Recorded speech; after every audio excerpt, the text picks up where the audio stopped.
Rome రాజ్యం దేనికి గుర్తుగా ఉందంటే కఠినత్వానికి గుర్తుగా ఉంది. ప్రజాస్వామ్య రాజ్యం దేనికి గుర్తుగా ఉందంటే నేనే రాజు. హల్లెలూయా, ప్రైజ్ ది లార్డ్. ఇట్లా ఒక్కొక్క రాజ్యము ఒక్కొక్క విధముగా బలమైనది. స్తోత్రం. అయితే ఈ రాజ్యములన్నీ ఎక్కడ ఉన్నాయి అని చూస్తే, ఆ రోజుల్లో బబులోను సామ్రాజ్యములో బబులోను రాజు ఏలుబడి చేస్తే, మాధ్యాపరిషిక రాజ్యములో మాధ్యాలు పరిపాలన చేస్తే, గ్రీకు రాజ్యముల పరిపాలన చేస్తే, ఆత్మీయంగా చూస్తే ఈ రాజ్యాలన్నీ ఎక్కడున్నాయంటే ఇప్పుడు మనుషుని హృదయంలోనే ఉన్నాయి. హల్లెలూయా. ఇప్పుడు ఈ రాజులన్నీ ఎక్కడ కూర్చున్నారంటే హృదయంలో కూర్చున్నారు. ఇప్పుడు దేవుని రాజ్యం ఎక్కడ స్థాపించాలి అంటే హృదయంలోనే దేవుని రాజ్యం స్థాపించాలని దేవుడు ఆశపడుతున్నాడు. అయితే ఇప్పుడు ఒక వ్యక్తి హృదయంలోనికి దేవుని రాజ్యం దిగి రావాలి అంటే లోపల ఉన్న రాజ్యాలు కూలిపోవాలి. ఆ లోపల ఉన్న రాజ్యాలు కూలిపోకుండా దేవుని రాజ్యం ఒక వ్యక్తిలోనికి దిగిరాదు. అయితే ఆ రాజ్యములు కూలిపోవాలి అంటే ఆ రాజ్యములు ఏంటో నేను మీకు చెప్పాను. ఒకటి బబులోను రాజ్యం.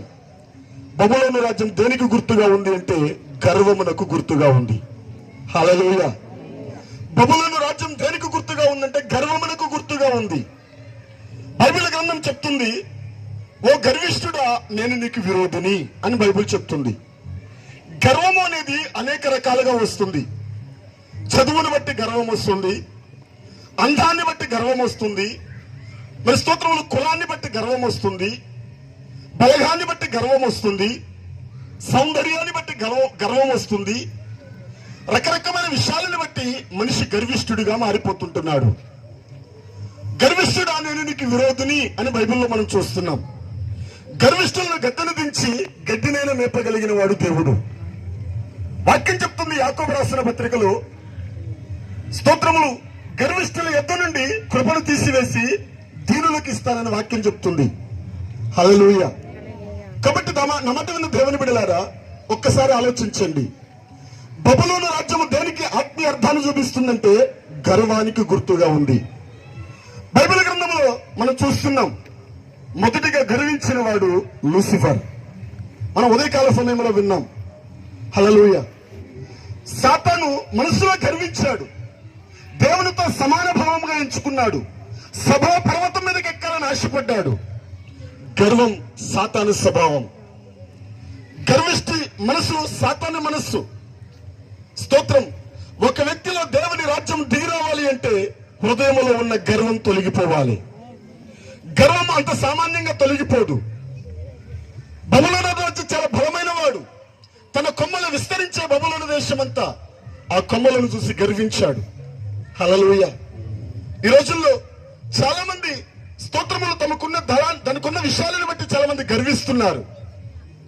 లోకంలో ఉన్న వారు కులాన్ని బట్టి గర్విస్తుంటే, లోకంలో ఉన్న వారు అందాన్ని బట్టి గర్విస్తుంటే, లోకంలో ఉన్న వారు చదువుని బట్టి గర్విస్తుంటే, లోకంలో ఉన్నవారు స్తోత్రములు అనేక రకమైన భాషను బట్టి గర్విస్తుంటే, ఈరోజు క్రైస్తవులు భక్తిని బట్టి గర్విస్తున్నారు. క్రైస్తవులు వారికున్న సంఘాన్ని బట్టి గర్విస్తున్నారు. క్రైస్తవులు వారికున్న అద్భుతిని బట్టి గర్విస్తున్నారు. క్రైస్తవులు వారికున్న స్థితిని బట్టి బలహీనలు చూసి గర్విస్తున్నారు. అయితే నా మాట విన్న దేవుని బిడ్డలారా, గర్వము నాశనమునకు నడిపిస్తుంది. వాక్యం చెప్తుంది, నాశనమునకు ముందు గర్వము నడుస్తుంది. హల్లెలూయా, హల్లెలూయా. నాశనమునకు ముందు గర్వము నడుస్తుంది. అందుకే ఒక్కసారి ఆలోచించండి, నీ హృదయంలో ఎంతవరకైతే గర్వం ఉంటుందో అంతవరకు నువ్వు దేవుని రాజ్యాన్ని అనుభవించలేవు. Praise the lord. అంతవరకు నువ్వు దేవుని రాజ్యాన్ని అనుభవించలేవు. రెండో విషయాలు చెప్తాను, నా సమయం కొద్దిగా ఉంది కాబట్టి ముగిస్తున్నా. దానికి స్తోత్రం. రెండవ రాజ్యం మాధ్యపారిషిక రాజ్యం. ఈ మాధ్యపారిషిక రాజ్యం అంటే సర్దుబాటు. స్తోత్రం కలుగును గాక. చాలా సర్దుబాటు ఎక్కువ.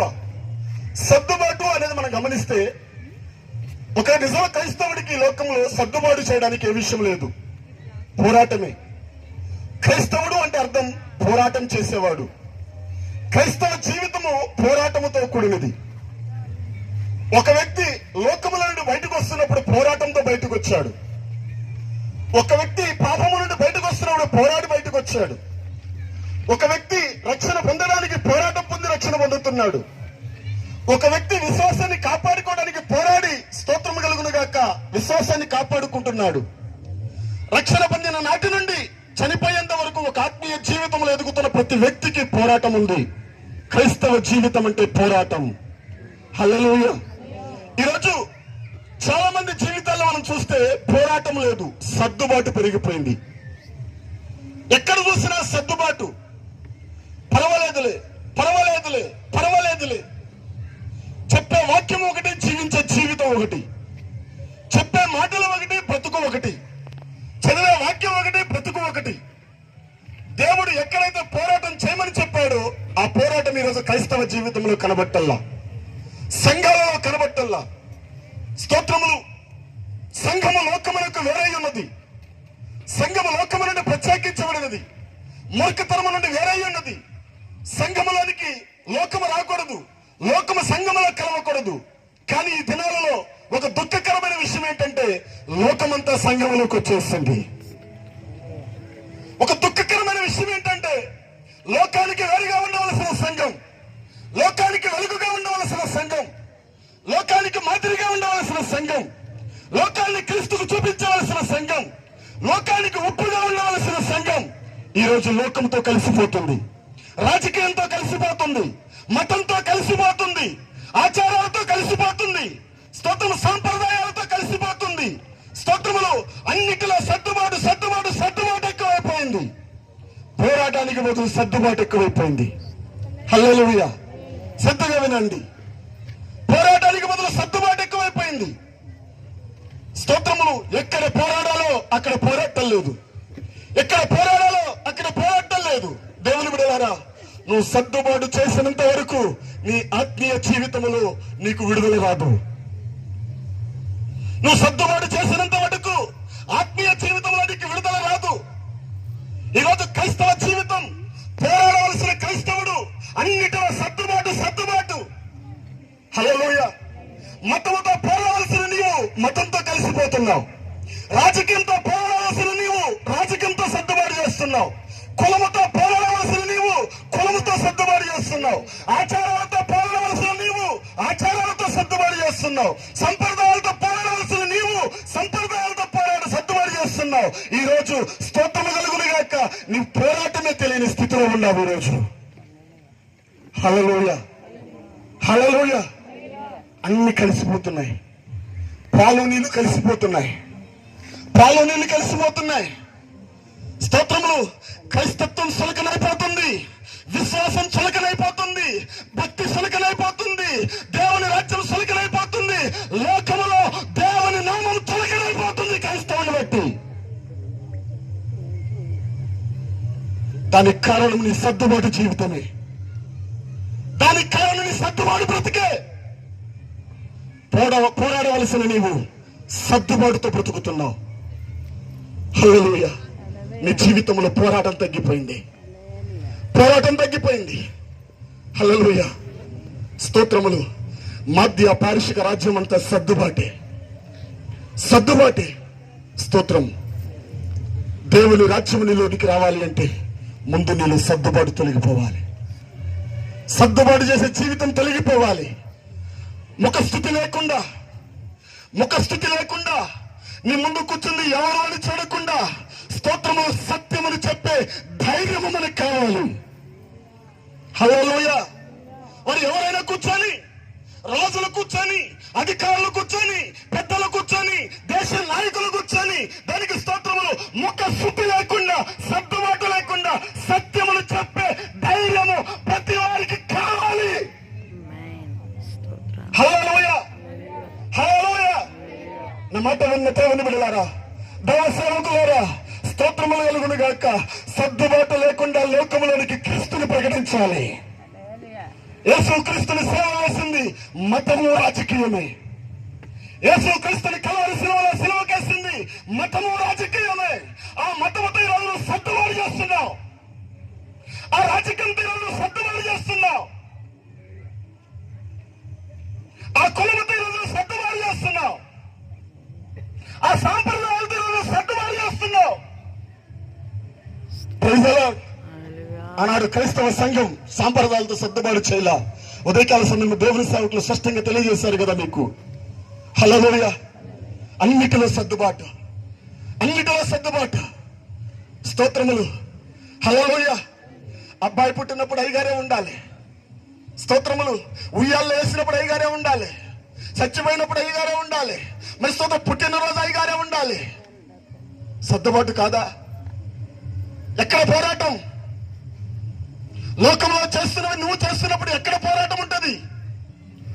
లోకంలో చేస్తున్నవి నువ్వు చేయకుండా ఉండు, అప్పుడు నీకు వేరుగా ఉంటుంది. లోకము నన్ను అంగీకరించలేదు, మిమ్మల్ని కూడా అంగీకరించదు. లోకము నన్ను ద్వేషించింది, మిమ్మల్ని కూడా ద్వేషిస్తుంది. హల్లెలూయా.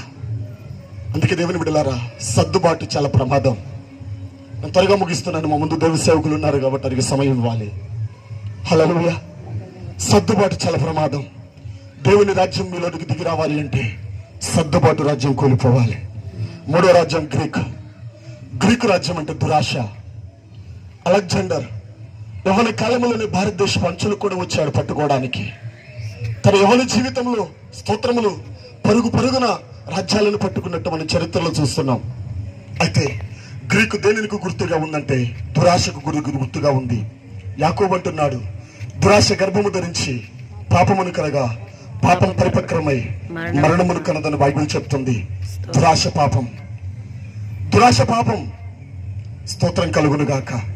దురాశ అంటే నాది కాని దానిని ఆశించడమే దురాశ. హల్లెలూయా. నాది కాని దానిని ఆశించడమే ఆశ. ఒక్క మాట చెప్పి నేను ముగించాలని ఆశపడుతున్నా త్వరగా. స్తోత్రములు. హల్లెలూయా. లోకము నాదా? చెప్పాలందరూ. లోకము నాదా?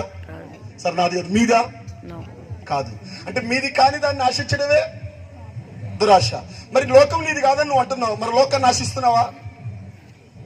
లోకాన్ని ప్రేమిస్తున్నావా? ప్రేమిస్తున్నావు అంటే నువ్వు దురాశపరుడివి. హల్లెలూయా. శరీరం నీదా? శరీరం నీదా? కాదు. మరి శరీరాన్ని ప్రేమిస్తున్నావంటే సరే. బిడ్డలు నీవారా? బిడ్డలు నీవారా? కాదా? మరి బిడ్డలు ఎవరు? వాక్యం చెప్తుంది దేవుడిచ్చు బహుమానం అంటే బిడ్డల వంటి వారు కాదు. మరి వాళ్ళు ప్రేమిస్తున్నామంటే నీది కాని దానిని ఆశించడమే చెప్పండి దురాశ. హల్లెలూయా. అంటే ఈ లెక్కను బట్టి మనం అందరం ఏడన్నట్టు స్తోత్రములు. దురాశ గర్భము ధరించి పాపం కంది, పాపం పరిపక్రమై మరణం కంది. హల్లెలూయా. స్తోత్రం కలుగును గాక. ఆలోచించండి. దురాశపరుడు స్తోత్రం దేవుణ్ణి ప్రేమించలేడు. దురాశ కావాలి అనేది దురాశ. ఆశించడమే దురాశ. స్తోత్రం. బైబిల్ చెప్తుంది ఒక చిన్న మాట మధ్యలో. ఈ దురాశ గురించి కొన్ని మాటలు చెప్తా. బైబిల్ చెప్తుంది స్తోత్రములు, ఒక దాంట్లో తృప్తిగా ఉండు అంటుంది, ఒక దాంట్లో తృప్తి కలిగి ఉండొద్దు అంటుంది. హల్లెలూయా. ఒక దాంట్లో తృప్తి కలిగి ఉండు అంటుంది, ఒక దాంట్లో తృప్తి కలిగి ఉండొద్దు అంటుంది. మనం దేంట్లో తృప్తి కలిగి ఉండాలి, దేంట్లో తృప్తి కలిగి ఉండొద్దు. క్రైస్తవుడు దేంట్లో తృప్తి ఉండాలి, దేంట్లో తృప్తి ఉండొద్దు. స్తోత్రం. లోక విషయంలో అన్న వస్త్ర విషయంలో మనం ఏం కలిగి ఉండాలి? తృప్తి కలిగి ఉండాలి. ఆత్మీయ విషయానికి వచ్చాలకే ఎంత ఎదుగుతున్నా, ఎంత ప్రార్థిస్తున్నా, ఎంత బైబిల్ చదువుతున్నా, ఎంత దేవునితో సహవాసం చేస్తున్నా, ఎంత విశ్వాసం కలిగి ఉంటున్నా, ఎంత క్షమాభివృద్ధి నొందుతున్నా, ఎంతగా కృపావరాలతో మనం నింపబడుతున్నా, ఎంతగా దేవునితో మనం నడుస్తున్నా, మన జీవితంలో ఇంకా తృప్తి అనేది ఇంకా కావాలని ఆశ ఉండాలి. హల్లెలూయా. ఈరోజు క్రైస్తవుడు అంతా రివర్స్ అయిపోయింది. స్తోత్రములు. ఆత్మీయ విషయంలో చిన్న ప్రార్థన చేస్తే ఇక సాల్లే, కొద్దిసేపు బైబిల్ చదివితే సాల్లే, స్తోత్రం కొద్దిగా విశ్వాసం ఉంటే ఇక సాల్లే, పరిశుద్ధాత్మ లేకపోయినా పర్వాలా, వరాలు లేకపోయినా పర్వాలా, ఫలాలు లేకపోయినా పర్వాలా, ఆత్మీయ జీవితంలో కుంటు పట్టిపోయినా పర్వాలా, జీవం లేకపోయినా పర్వాలా, దేవునితో సహవాసం లేకపోయినా పర్వాలా, కొద్దిగా ప్రార్థన ఉంది, కొద్దిగా చర్చ ఉంది, సహవాసం ఉంది, చాలే అని ఉన్న దాంట్లో తృప్తి పొందుతున్నాడు.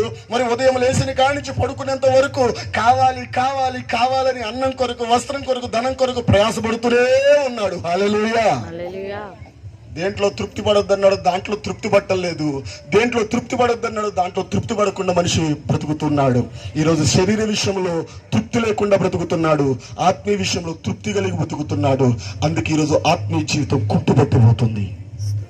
క్రైస్తవ జీవితాలు ఈరోజు బలహీనమైపోతున్నాయి. ఎదగవలసిన స్థానానికి క్రైస్తవ సంఘం రావటంలా, నిలబడవలసిన స్థానంలో క్రైస్తవులు నిలబడలేకపోతున్నారు. సత్యం వింటున్నారు, సువార్త వింటున్నారు, సువార్తికుల ద్వారా, కాపర్ల ద్వారా, బోధకుల ద్వారా, అపోస్తుల ద్వారా, ప్రవక్తల ద్వారా ప్రతి దినము సువార్త ప్రకటించబడుతూనే ఉన్నది. ప్రతి దినము ఏదో ఒక సందర్భంలో వాక్యం ప్రకటింపబడుతూనే ఉన్నది. కానీ వింటున్న జనులలో, సంఘములలో దేవుడు ఏ స్థాయిలో సంఘమును చూడాలనుకుంటున్నాడు, ఏ స్థాయిలో సంఘాన్ని నిలబెట్టాలనుకుంటున్నాడు, ఏ స్థాయిలో తన ఎదుట నిలబెట్టుకోవాలనుకుంటున్నాడు, ఆ స్థాయిలో ఈరోజు సంఘం కనబెట్టాలా, ఆ స్థాయిలో జనుల యొక్క ఆత్మీయత కనబెట్టాలా. ఈరోజు క్రైస్తవుడికి తృప్తి లేని బ్రతుకు, ఎంత ఉన్నా తృప్తి లేదు, ఏమున్నా తృప్తి లేదు, ఇంకా కావాలి కావాలి కావాలి అనేది దురాశ. హల్లెలూయా. ఉన్న దాంట్లో తృప్తిపడు, దేవుడు మనల్ని ఆశీర్వదిస్తాడు. హల్లెలూయా. లేని వాని కొరకు ప్రాకులాట పడి కుంటుపట్టి పోకు. మూడో విషయం చెప్తున్నాను, గ్రీకు అంటే దురాశ. నాలుగో విషయం రోమ్, కఠినత్వం. కఠినత్వం. ఈరోజు హృదయాలు కఠినమైపోతున్నాయి, కరుడుగట్టబోతున్నాయి. ఎంత వాక్యం వింటున్నా గానీ కఠినత్వంగా మారిపోతున్నారు. స్తోత్రం. దీనికి ఒక చిన్న ఉపమానం చెప్పాలనుకుంటున్నా. మీరు జిగురు మట్టి దగ్గరికి వెళ్ళండి. జిగురు మట్టి దగ్గరికి వెళితే దానికి 2 గుణం ఉంది, మట్టికి 2 గుణం ఉంది. ఏంటి అని చూస్తే, నీళ్లు పడితే కరిగిద్ది, ఎండగాస్తే గట్టి పడిద్ది. మట్టికి 2 గుణాలు ఉందండి. నీళ్లు పోస్తే కరిగిద్ది, ఎండగాస్తే గట్టి పడిద్ది. స్తోత్రం. గట్టిగా ఉన్న నేల మీదకి ఒక బాల్ ఇసిరండి, ఇసిని మొక్కానికే వస్తుంది. మెత్తగున్న భూమిలో ఒక బాల్ విసిరండి, ఏమవుతుంది? లోపల గుచ్చుకుపోతుంది. Hallelujah. Praise the Lord. Praise the Lord. సరే, ఇంకొక మాట. స్తోత్రం కలుగును గాక. రాయి మీద నీళ్లు పోస్తే కరిగిద్దా? మట్టి మీద నీళ్లు పోస్తే కరిగిద్దా? చెప్పండి. సరే, ఇప్పుడు నేను ఒక చిన్న ప్రశ్న, మీరు రాళ్ళా మట్టా? మీ హృదయం రాళ్ళా మట్టా? మీరు అంటచ్చు, స్తోత్రం, ఆదివారం కరుగుతున్నామండి, సోమవారం నుంచి శనివారం వరకు రాయిలాగా మారిపోతున్నామని అనొచ్చు. ఎందుకని? ఆదివారం కరిగిపోతున్నామండి. నిజంగా ఎంత కరిగిపోతున్నామంటే, స్తోత్రములు దేవుని పాదాల దగ్గర మోకరించినప్పుడు, ఆ వాక్యం వింటున్నప్పుడు ఇట్లాగే బ్రతకాలనిపిస్తుందండి. చర్చిలో నుండి బయటికి ఇంటికి వెళ్ళంగల్లే మళ్ళీ పరిస్థితులు ఏమో గాని, ఇంట్లో పరిస్థితి ఏమో గాని, భర్త పరిస్థితి ఏమో గాని, పిల్లల పరిస్థితి ఏమో గాని, సమస్యలేమో గాని మమ్మల్ని కఠినంగా మార్చేసి మళ్ళీ ఆదివారం పోయేలోపు గట్టిగా వెళ్ళిపోతున్నామండి. కఠినంగా అంటున్నారు. హల్లెలూయా. ఒక రోజేమో మెత్తగా, 6 రోజులేమో కఠినంగా. ఇదేనా మన బ్రతుకు? స్తోత్రం. హల్లెలూయా. దేవుని రాజ్యం సమీపించి ఉన్నది. ఒక్కొక్క రాజ్యం కూలిపోతేనే దేవుని రాజ్యం ఒక్కొక్కరిలోకి స్థాపించబడుతుంది. జాగ్రత్తగా వినండి. 4వది స్తోత్రములు, రోమ్. 5వది ప్రజాస్వామ్యం. ప్రజాస్వామ్యం అంటే ప్రజలే రాజులు. ప్రజలే రాజులు. ఇప్పుడు జరుగుతుంది ప్రజాస్వామ్యం. ప్రజలే రాజులు. స్తోత్రము కలుగును గాక. నేనే రాజు. నా జీవితంలో, నా హృదయంలో నేనే రాజు. స్తోత్రం కలుగును గాక. హల్లెలూయా. మన దేశాన్ని ఏలడానికి ప్రధానమంత్రి ఉన్నాడు, మన రాష్ట్రాన్ని ఏలడానికి ముఖ్యమంత్రి గారు ఉన్నారు, మన జిల్లాని ఏలడానికి కలెక్టర్ గారు ఉన్నారు, మన గ్రామాన్ని ఏలడానికి ప్రెసిడెంట్ గారు ఉన్నారు, మన ఇంటిని ఏలడానికి యజమానుడు ఉన్నాడు. నన్ను నేను ఏలడానికి నేనే రాజుని. స్తోత్రం. నేనే రాజుని. హల్లెలూయా. నాలో నేనే రాజుని. నాలో నేను రాజునున్నంత వరకు దేవుడు రాజ్యం దిగిరాదు. హల్లెలూయా. కాబట్టి నా మాట విన్న దేవుని బిడ్డలారా, దేవుని రాజ్యము సమీపముగా ఉన్నది. దేవుని రాజ్యం రాలా, సమీపముగా ఉందంటే దగ్గరలో ఉందని అర్థం. అయితే దేవుని రాజ్యం సమీపముగా ఉన్నది. ఆ రాజ్యము మీలోనికి రావాలి అంటే ముందున్న రాజ్యాలు కూలిపోవాలి. స్వార్థపు రాజ్యం హృదయముల నుండి తొలగిపోవాలి. మరి స్తోత్రములు, దురాశ రాజ్యము హృదయముల నుండి తొలగిపోవాలి. సర్దుబాటు రాజ్యము హృదయముల నుండి తొలగిపోవాలి. కఠినమైన రాజ్యము హృదయములో తొలగిపోవాలి. నేను అనే రాజ్యము, నాది అనే రాజ్యము, స్వయం అనే రాజ్యము హృదయంలో తొలగిపోవాలి. ఎప్పుడైతే ఇవి తొలగిపోతాయో దేవుని రాజ్యము శక్తితో ఒక్కొక్కరి హృదయంలోనికి దిగి వస్తుంది. హల్లెలూయా.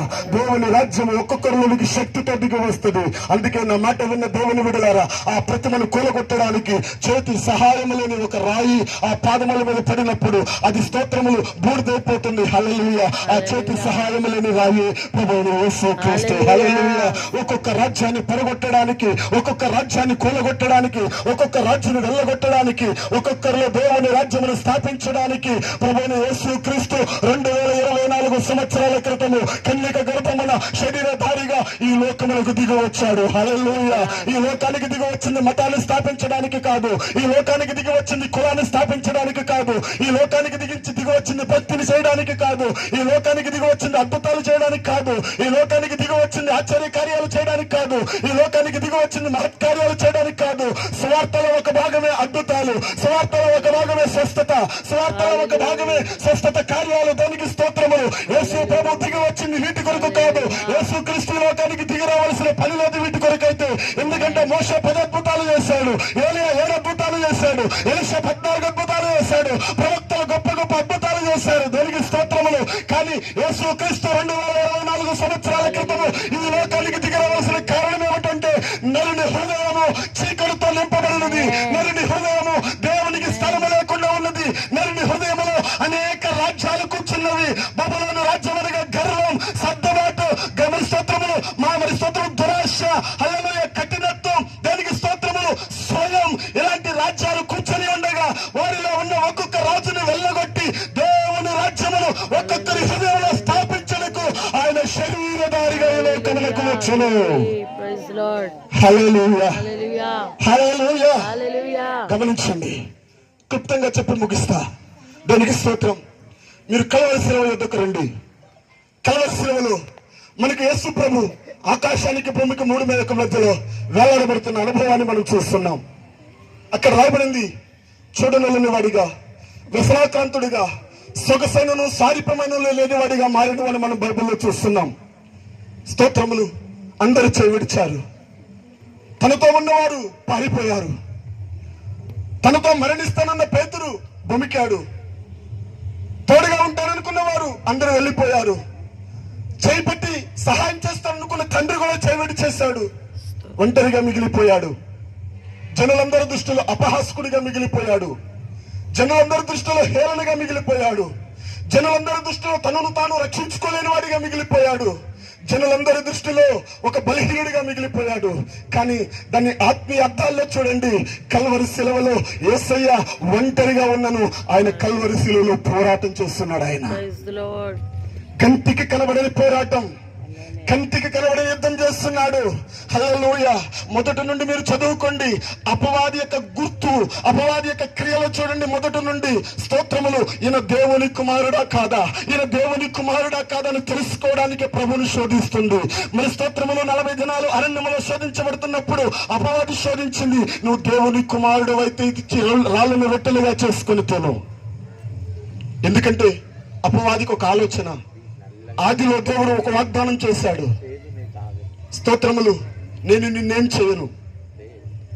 నువ్వు ఏ స్త్రీనైతే మోసగించావో, నువ్వు ఏ స్త్రీనైతే దురాశలు చూపించి ఇచ్చికపు మాటలు చెప్పి వశపరుచుకొని ఆమెలో ఉన్న పరిశుద్ధతను సరళతను తప్పించావో, ఆ స్త్రీ గర్భముల నుండి వచ్చిన వారిని తలచుత కొడతాడు.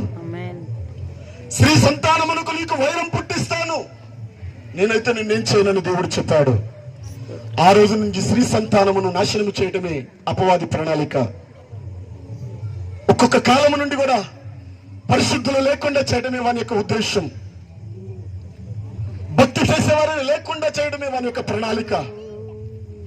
ఇదే ప్రణాళికలో కాలము పరిపూర్ణమైనప్పుడు స్త్రీ గర్భమున కన్యక గర్భమున ఆయన లోకంలో జన్మించాడు. గలతీ 4:4 ప్రకారం ఆయన పుట్టిన నాటి నుండి ఆయనను శోధిస్తూనే ఉన్నది. దేవుని కుమారుడా కాదా, దేవుని కుమారుడా కాదని. చివరికి కల్వరి శిలువలో సాతానికి అర్థమైంది, ఈయనే నా తలను చితకొట్టువాడు. కల్వరి శిలువలో 3 మేకుల పైన వేలాడబడి, కల్వరి శిలువలో ఆకాశానికి భూమికి మధ్యలో వేలాడబడి, చివరి రక్తపు బిందు వరకు నీ కోసం నా కోసం కాచి నిందించబడిన వాడిగా, అవమానపరచబడిన వాడిగా, గేలు చేయబడిన వాడిగా, అపహాసం చేయబడిన వాడిగా మారిపోయి నీ కోసం నా కోసము తన ప్రాణమనంతా అర్పించి స్తోత్రము కలుగునుగాక చూడనల్లని వాడిగా, వ్యసనాక్రాంతుడిగా, బాధను అనుభవించేవాడిగా మారిపోయిన యేసయ్య సాతాను తలను చితకొట్టి మనకు గొప్ప జయోత్సవం అనుగ్రహించను అని కొలసీలకు రాసిన పత్రికలు రాబడినది. శిలువ ద్వారా మనకు గొప్ప జయోత్సవం అనుగ్రహించాడు. ఒక పాపికి రక్షణ ఎక్కడ దొరికింది, ఒక పాపికి జయం ఎక్కడ దొరికిందో తెలుసా? అద్భుతాలు చేసినప్పుడు కాదు, చనిపోయిన లాజరును లేపినప్పుడు కాదు, నీటిని ద్రాక్షరసంగా మార్చినప్పుడు కాదు, కుంటివారిని గుడ్డివారిని మూగవారిని స్వస్థపరిచినప్పుడు కాదు, కల్వరి శిలువలో తన ప్రాణమును అర్పించినప్పుడు ఒక పాపికి రక్షణ దొరికింది. హల్లెలూయా. కల్వరి శిలువలో చివరి రక్తపు బిందు వరకు కార్చినప్పుడు వారి హృదయంలో ఒక్కొక్క రాజ్యము కూలిపోయినది. వారిలోనికి ఎప్పుడైతే శిలువ సువార్తను అంగీకరించి మారు మనసు పొందుకున్నారో వారి హృదయంలోనికి దేవుని రాజ్యం శక్తితో దిగి వస్తున్నది. హల్లెలూయా. దేవుని రాజ్యము భోజనము కాదు, నీతి, సమాధానము, పరిశుద్ధాత్మ యందు ఆనందం. హల్లెలూయా. త్వరగా వెళ్తున్నాను, సమయం లేదు కనుక. స్తోత్రం. అందుకే మీలో దేవుని రాజ్యం దిగి రావాలి అంటే హృదయంలో ఉన్న రాజ్యాలు కూలిపోవాలి. దేవుడు మీకు రాజుగా రావాలి. దేవుడు మీకు రాజుగా రావాలి అంటే ఆయనను మీరు అంగీకరించాలి. ఆయనను మీరు అంగీకరించాలి. స్తోత్రం కలుగును గాక. ఆయన ప్రభువుగాను రక్షకుడుగాను మీరు అంగీకరిస్తున్నప్పుడు ఆయన మీలోనికి వస్తాడు. హల్లెలూయా.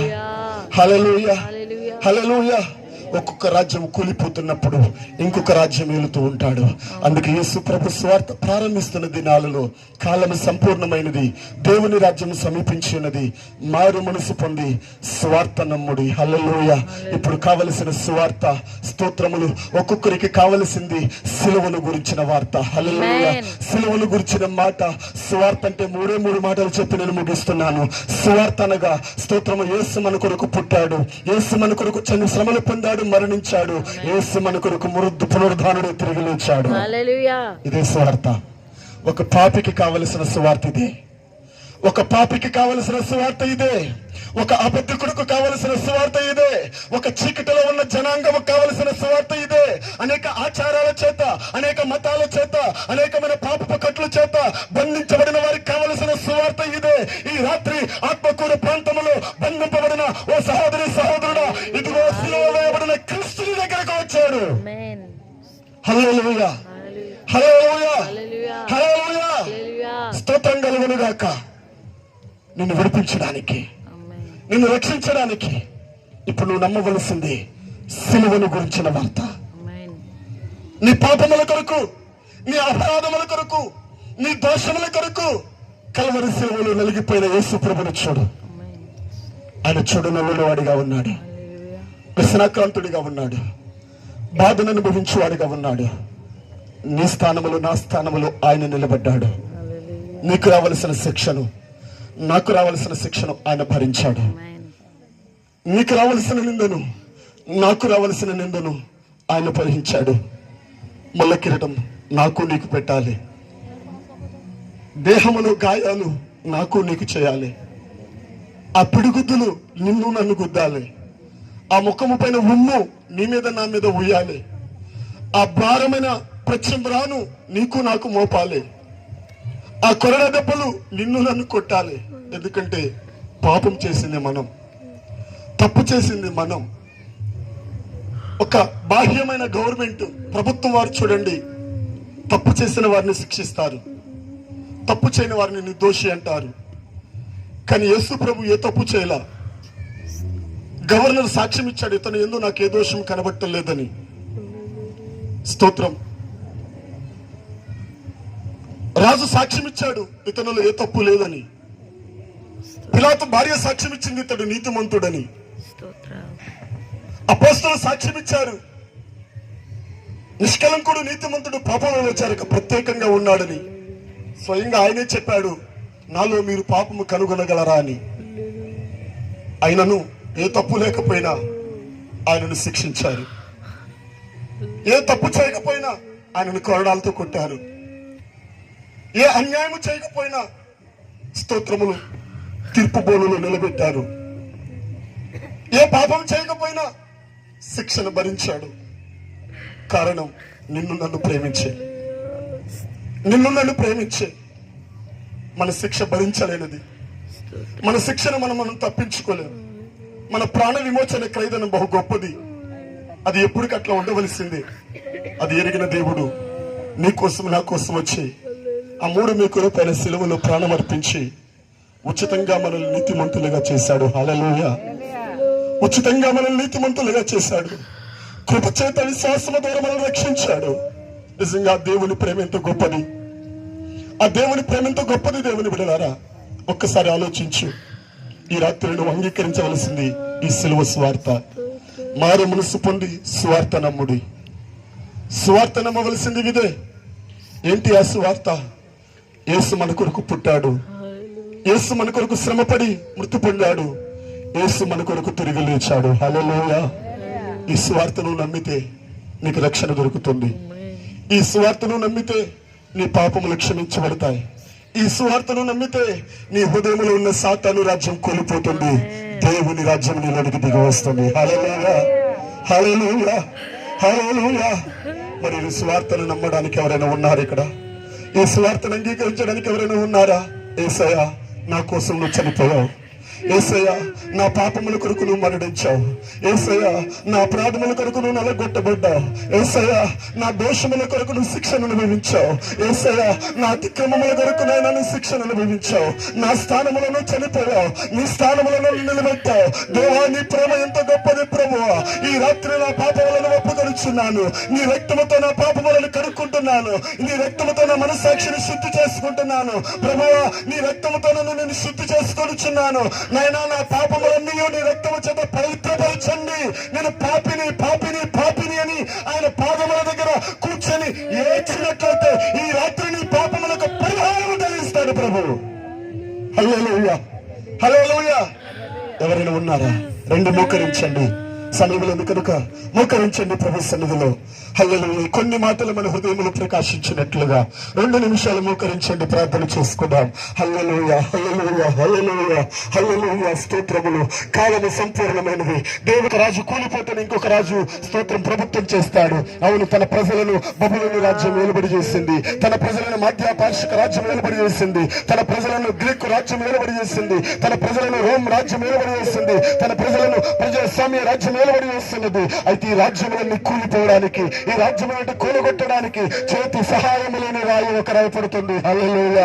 ఆ చేతి సహాయం లేని రాయి ప్రభువైన యేసు క్రీస్తు. హల్లెలూయా. ఈ లోకానికి ఆయన ఈ లోకానికి దిగి వచ్చి స్తోత్రం కలుగునుగాక.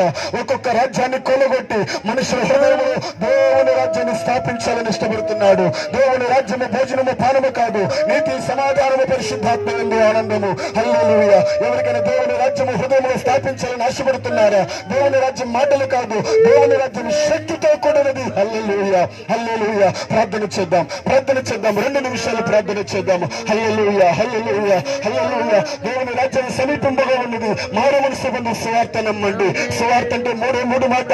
యేసు నీ కొరకు పుట్టాడు. యేసు నీ కొరకు శ్రమ పడ్డాడు, మరణించాడు. యేసు నీ కొరకు పునరుద్ధానుడు తిరిగి లేచాడు. హల్లెలూయా, హల్లెలూయా. ఓ పాపి, యేసు నీ కొరకే పుట్టాడయ్యా. ఈ లోకానికి మతాన్ని స్థాపించడానికి పుట్టాలా, కులాన్ని స్థాపించడానికి పుట్టాలా, ఏదో నీకు అద్భుతాలు ఆశ్చర్య కార్యాలు చేయడానికి పుట్టాలా. నీ పాపములను పరిహరించడానికి పుట్టాడు. నీ పాపముల కొరకు రక్తం చెల్లించడానికి పుట్టాడు. ఈ రాత్రి ప్రభు సన్నిధిలో యేసు నా కొరకు చెల్లించాడని ఎంతమంది హృదయంలో విశ్వసిస్తారు? హల్లెలూయా. యేసు నా కొరకు శ్రమ పడ్డాడని ఎంతమంది అంగీకరిస్తారు? యేసు నా కొరకు తిరిగి వచ్చాడని ఎంతమంది విశ్వసిస్తారు? దేవుడు నీ జీవితంలో కార్యాలు జరిగించును గాక.